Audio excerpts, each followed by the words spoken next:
Okay, तो हम शुरू करते हैं लेसन नंबर 8, माँ कह एक कहानी। इस पोएम को किसने लिखा है? माँ का एक कहानी को किसने लिखा है? मैथिली शरण गुप्त। मैथिली शरण गुप्त जी का जन्म 1886 में चीरगांव, जिला झांसी, उत्तर प्रदेश में हुआ था। मैथिली शरण का जन्म कहाँ हुआ था? झांसी में सन 1886 को हुआ था। बचपन से ही कविता में उनकी रुचि थी। आचार्य महावीर प्रसाद द्विवेदी की प्रेरणा से वे खड़ी बोली और मुड़े और उनके कविता में निखार आया। उन्होंने अपनी कविताओं में भारतीय जीवन को समग्रता से समझने एवं प्रस्तुत करने का प्रयास किया है। खड़ी बोली हिंदी के आरंभिक उन्नायकों में से एक थे। साकेत गुप्त जी द्वारा लिखित महाकाव्य है। इसके अतिरिक्त यशोधरा, पंचवटी, भारत भारती तथा जयद्रथ वध आदि इनकी मुख्य काव्य कृतियां हैं। इनकी मृत्यु सन 64 में हुई थी, सन 1964 में हुई थी। तो बच्चों, मारने वाले से बचाने वाला बड़ा होता है। इस पोयम में मैथिली शरण गुप्त ने यही बताया है कि हमेशा हम किसी को मार दे और अगर कोई बचा लेता है तो बचाने वाला जो होता है उसको प्रीफर दिया जाता है, वो हम सबसे बड़ा होता है। बचाने वाला, अगर आप किसी को किसी हेल्प कर देते हैं, किसी की जान बचा देते हैं, किसी का काम कर देते हैं, उसके जरूरत पे किसी भूखे व्यक्ति को खाना दे देते हैं, वो सबसे बड़ा काम होता है। और सबसे बड़ा वही है जो दूसरों की सहायता कर दे। गौतम बुद्ध के जीवन का यह चरितार्थ है। यह पोयम संवाद शैली की इस कविता में गौतम बुद्ध के बचपन की एक घटना का उल्लेख किया है, जिनमें उनका पुत्र राहुल माँ यशोधरा से राजकुमार सिद्धार्थ की उसी कहानी को दोहराने का आग्रह करता है जिससे उपयुक्त उक्ति परिभाषित हुई थी। गौतम बुद्ध के बच्चे का क्या नाम था? गौतम बुद्ध के बच्चे का नाम राहुल था। गौतम बुद्ध के बच्चे का क्या नाम था? और उनकी पत्नी का क्या नाम था? गौतम बुद्ध की पत्नी का नाम यशोधरा था। तो राहुल अपनी माँ यशोधरा से कहता है, माँ एक कहानी सुनाओ, और वही कहानी सुनाओ। गौतम बुद्ध के बचपन का नाम था सिद्धार्थ, तो वो बोलते हैं कि सिद्धार्थ का कहानी सुनाओ। तो ये कहानी माँ कहती है, आओ देखो। माँ कह एक कहानी, बेटा समझ लिया क्या तूने मुझको अपनी नानी? छोटा बच्चा राहुल कहता है, माँ मुझे कहानी सुनाओ। तो यशोधरा बोलती हैं, बेटा क्या मैं तुमको कहानी सुनाने वाली नानी लगती हूँ? मैं तेरी नानी हूँ कि तुझे कहानी सुनाऊंगी? तो कहती है मुझसे यह चेटी, तू मेरी नानी की बेटी। कहमा कह लेटी ही लेटी, राजा था या रानी, माँ कह एक कहानी। तो राहुल बोलता है कि माँ मुझे पता है कि तू मेरे नानी की बेटी है। मतलब नानी तो कहानियां सुनाती है, तो नानी ने तुझे कहानियां सुनाया होगा और तू मुझे कहानियां सुना। तू उठ मत, तू खड़ी मत हो, तू बैठ मत, तो सोए सोए लेटी लेटी ही कहानी सुनाओ कि उस कहानी में राजा है या रानी है, लेकिन मुझे कहानी सुनाओ। तू है हटी मानधन मेरे, सुन उपवन में बड़े सवेरे, तात भ्रमण करते थे तेरे, जहां सुर भी मनमानी। तो यशोधरा कहती, तू बहुत हठी है, मतलब बहुत जिद्दी है मेरे पुत्र, तू बहुत ज्यादा जिद्दी है। सुन उपवन में बड़े सवेरे, सुनो मैं सुनाती हूँ कहानी। एक दिन उपवन यानी बागीचे में बहुत सवेरे तात भ्रमण करते थे तेरे। तात मीन्स पिता, तुम्हारे पिता भ्रमण कर रहे थे, यानी टहल रहे थे। सब लोग मॉर्निंग वॉक करते हैं ना, उसी तरीके से टहल रहे थे। जहाँ सुर भी मनमानी, जहाँ खूब अच्छा सूर्य का किरण और हल्का हल्का जो रोशनी का छाया होता है, वैसी सुर भी हो रही थी। तो राहुल कहता है, जहाँ सुर भी मनमानी, जहाँ बहुत सुंदर सवेरा था, हाँ माँ यही कहानी सुनाओ, यही कहानी सुनाओ, यही कहानी सुनाओ। वड़ वड़ के फूल खिले थे, झलमल कर हिम बिंदु झिले थे, हल्के झोंके हिले मिले थे, लहराता था पानी।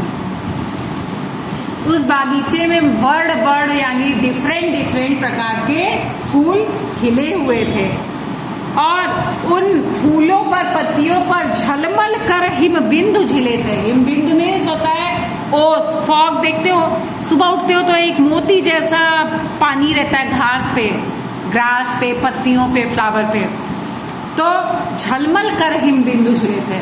तो वो छोटी छोटी ओस की बूंदें उस पौधों पर, उस फूलों पर पड़ी हुई थी, हल्के झोंके हिले मिले थे।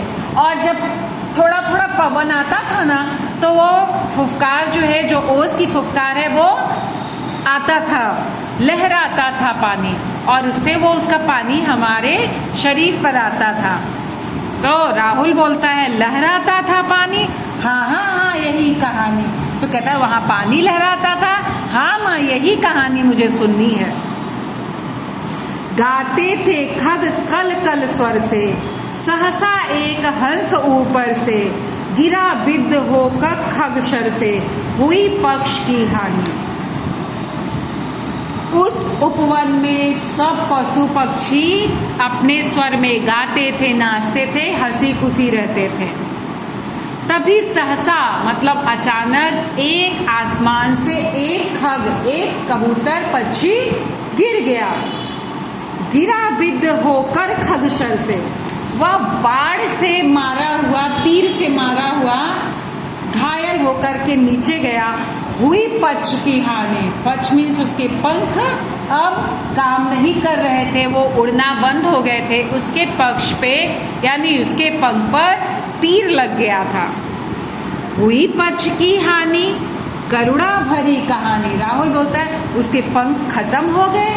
बहुत करुणामयी, बहुत दया वाला यह कहानी है।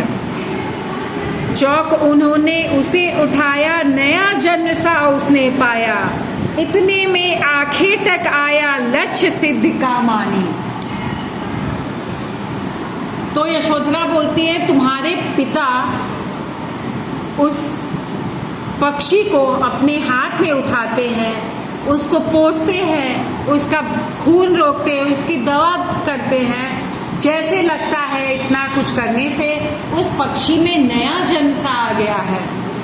और वो जब वो पक्षी ठीक होकर के वह पानी वगैरह पिलाते हैं, इतने में आंखें टक मतलब उस पक्षी को मारने वाला जो भक्षी था वो आया।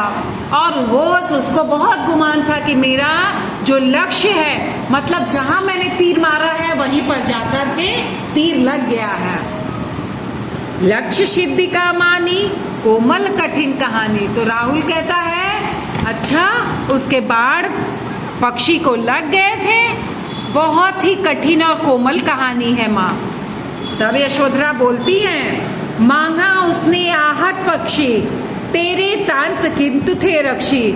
तब उसने जो था खग पक्षी, हट करने की ठानी। यशोधरा बोलती है तेरे पिता से उस शिकारी ने वह पक्षी मांगा, लेकिन तेरे पिता उस पक्षी की रक्षा किए थे।